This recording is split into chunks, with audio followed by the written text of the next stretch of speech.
สบายดีสบายดีนะทุกคนวันนี้ก็สิมาเว้าเกี่ยวกับการคิดไล่ของดินนะคิดไล่ของดินมีดินแบบเป็นรูปสามเหลี่ยมรูปสี่เหลี่ยมรูปห้าเหลี่ยมรูปหกเหลี่ยมนะวันนี้ก็สิบอกมาวิธีไล่นะก็สิเข้ามาเลยนะเบิ่งตัวอย่างเข้ามาอ่าสิเบิ่งวิธีไล่เลยนะทุกคน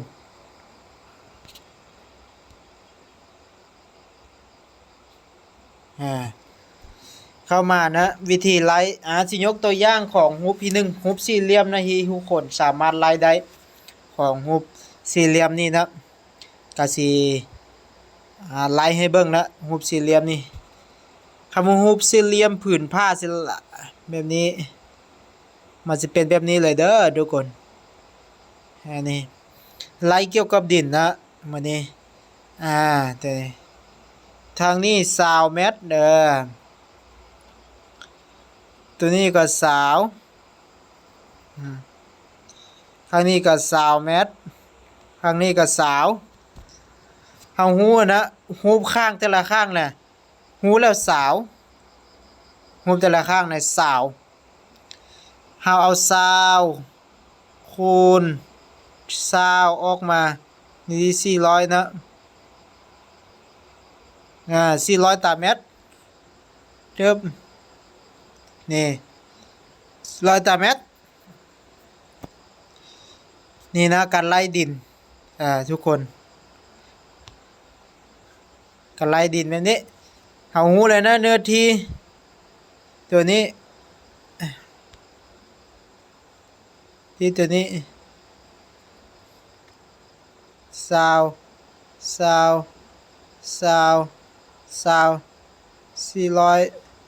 ตารางเมตร400ตารางเมตรเฮาจะคูณใช้เงินคูณใช้เงิน400คูณอยู่ถ้าว่าเมตรกะเล299,000กีบคูณออกมาก็ไปไล่เบิ่งตัวอย่างแล้วนะทีนะ400คูณอยู่299299นะโอเค400คูณอยู่299,000วิธีราคารวม119,600,000กีบนะนี่เลยวิธีคิดไล่ดินเด้อโอเควิธีคิดไล่ดินเด้อจะเด้อทุกคนไล่ดินราคากัน119,600,000กีบ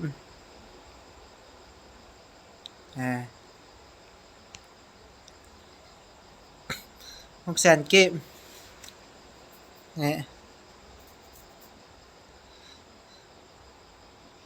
เด้อทุกคนอันนี้การไล่ดินนะสิมาเบิ่งไล่รูปสามเหลี่ยมทุกคนแต่ว่าไล่ทุกคนก็จะไล่ต่างกันทั้งรูปสามเหลี่ยมนะเฮาจะไล่แบบสไตล์ของเฮาเลยรูปสามเหลี่ยมสิเป็นแบบนี้นะรูปสามเหลี่ยมตัวนี้มันสิข้างบ่เสมอถ้าว่าเป็นดินนะตัวนี้25อันนี้18อันนี้อยู่23อันนี้นะ23 18อาจจะไล่ไปนี้8บวก25ออกมานะเอาสไลด์ไว้นี่เลย18บวก25เอาไปหาร2ออกมาอยู่21.5ไปคูณเลยคูณอยู่23ออกมาเนื้อที่494.5 นะฮะ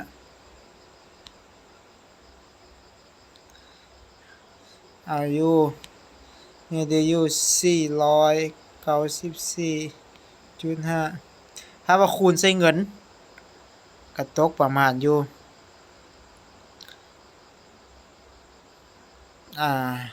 คูณใส่เงินนะเดี๋ยวเนี่ยดีคูณอยู่299เนี่ยมันจะออกมาจำนวนนี้เลย147,855,000กิบเ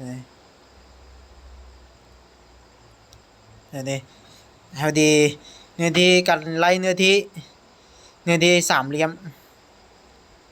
นะพี่น้องนะเนื้อที่สามเหลี่ยมก็มีแต่เฮาเอา18โอเค18มาบวก25ออกมาจำนวนออกมาไปหาร23ออกมาแล้วละ494ตามเมตรจุด5เนี่ยนี่นะการไล่รูปสามเหลี่ยมของเนื้อที่ดินแต่ว่ามันก็แตกต่างกันถ้าหลักสูตรอันนี้เอาเฮ็ดลงมือตัวจริงแม่นเฮ็ดแบบนี้เฮ็ดการหัดไว้นะพี่น้องทุกคน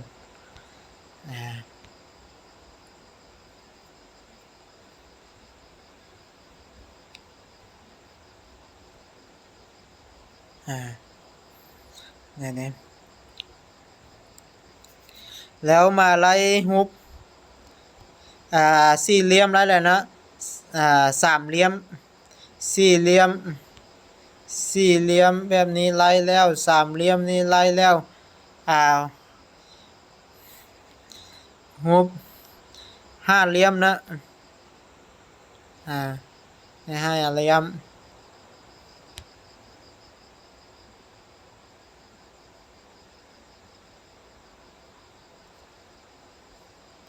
บ่แม่น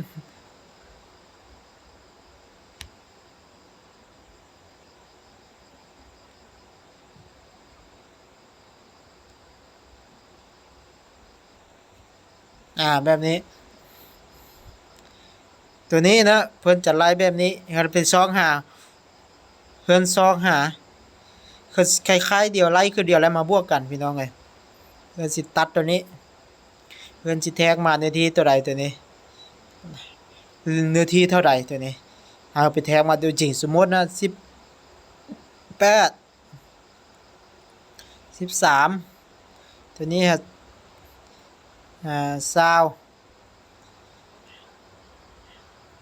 ตัวนี้นะตัวนี้16ข้างนี้ว่า12ข้างนี้ว่า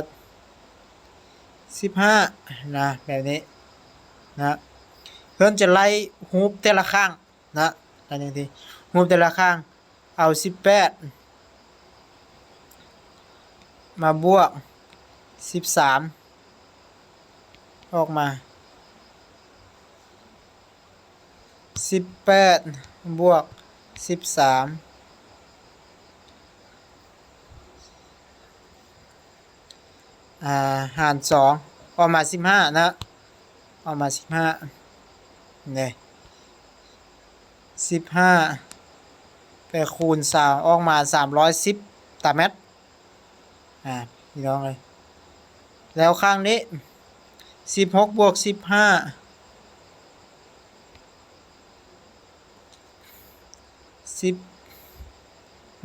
บวก15หาร2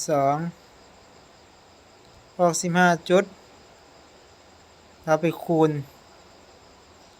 12ออกมาแล้วก็ไปบวกเนื้อที่310 496ตารางเมตรนะเนื้อที่รวม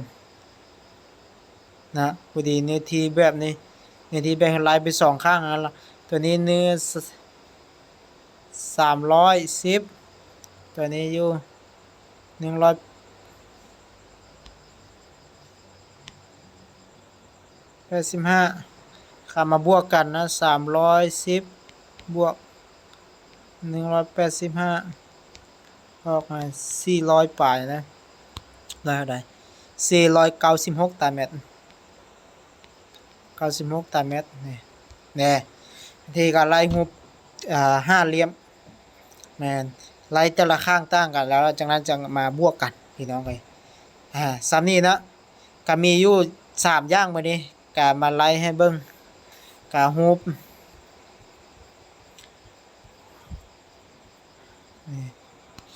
ูปสารูปสี่เหลี่ยมผืนผ้ารูปสามเหลี่ยมรูป